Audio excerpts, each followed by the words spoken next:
তো হ্যালো বন্ধুরা, আমি সুমি আবারও চলে এসেছি নতুন একটা ভিডিও নিয়ে। আজ আমি করতে চলেছি নতুনদের জন্য সহজ পদ্ধতিতে প্লাজো কাটিং অ্যান্ড স্টিচিং। চলো শুরু করা যাক।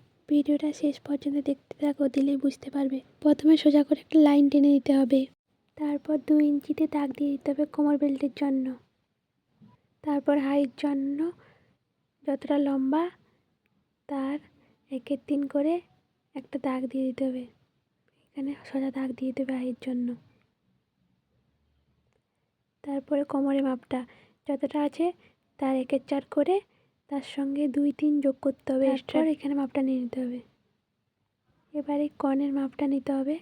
এখানে ওপরে 2.5 ইঞ্চি নিতে হবে, এ দেখে নাও, নিচে 2.5 ইঞ্চি নিতে হবে। এরকম দিয়ে একটা গোল মতো রাউন্ড শেপ নিয়ে নিতে হবে।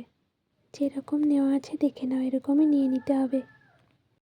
এবার লম্বা মাপটা নিয়ে নিতে হবে, দিয়ে নিচে 1.5 ইঞ্চি কাপড় এক্সট্রা রাখতে হবে সেলাই করার জন্য মুড়ে। তারপর এখান থেকে সোজা একটা দাগ দিয়ে দিতে হবে। তারপর নিচ থেকে উপর পর্যন্ত দাগটা ভালো করে মিলিয়ে নিতে হবে। দাগ দেওয়া হয়ে গেলে এবার কাঁচি দিয়ে সাবধানে কেটে নিতে হবে।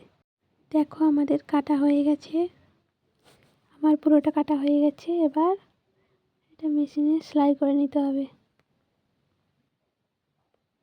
আমি মেশিনে চলে এসেছি। এবার এটা সেলাই করে নেব। আমার সেলাই করা সাইডটা হয়ে গেল, এরকমভাবে অন্য সাইডটাও সেলাই করে নিতে হবে।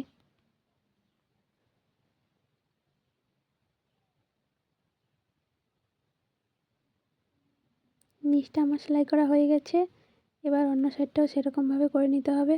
ইলাস্টিকটা মাঝখান থেকে দুটো সেলাই করে নিয়েছি যাতে খুব সহজে এটা ছিঁড়ে না যায়। চলো এটাকে সেট করে দেখানো যাক। ইলাস্টিকটা সেট করার জন্য প্রথমে এরকম সরু করে একটা ভাঁজ দিতে হবে, তারপরে এই ভাঁজটা এরকম চওড়া করে দিতে হবে। ইলাস্টিকটা পারফেক্ট বসানোর জন্য প্রথমে সরু ভাঁজটা সেলাই করে নিই, তারপরে ইলাস্টিকটা মাঝে দিয়ে ভালো করে সেলাই করে নিতে হবে। আমার ওটা সেলাই কমপ্লিট। এবার ইলাস্টিকটা মাঝে বসিয়ে ভালো করে সেলাই করে নিতে হবে। আর একটা জিনিস খেয়াল রাখতে হবে, যাতে সেলাইটা ইলাস্টিকের উপরে না বসে, তাহলে কিন্তু ইলাস্টিকটা টান টান হবে না, এটা মাথায় রাখতে হবে। চলো এবার সেলাইটা করে নেওয়া যাক। সেলাইটা করার সময় এরকম কুচকুচ হয়ে যাবে, সেটাকে ভালো করে হাত দিয়ে সরিয়ে বাদ বাকি সেলাইটা করে নিতে হবে। আমার ইলাস্টিক বসানো কমপ্লিট। দেখো আমার প্লাজো পুরো তৈরি, কত সুন্দর লাগছে দেখো। কাপড়টা এক কালারের থাকা একটু ফাঁকা ফাঁকা লাগছিল, তাই আমি নিচের লেস দিয়ে দিয়েছি। এতে লুকটা আরও চেঞ্জ হয়ে গেছে, খুব সুন্দর লাগছে। কেমন লাগলো জানিও ভিডিওটা। ভালো লাগলে লাইক কমেন্ট শেয়ার করে দিও, আর সাবস্ক্রাইব করতে ভুলো না যেন।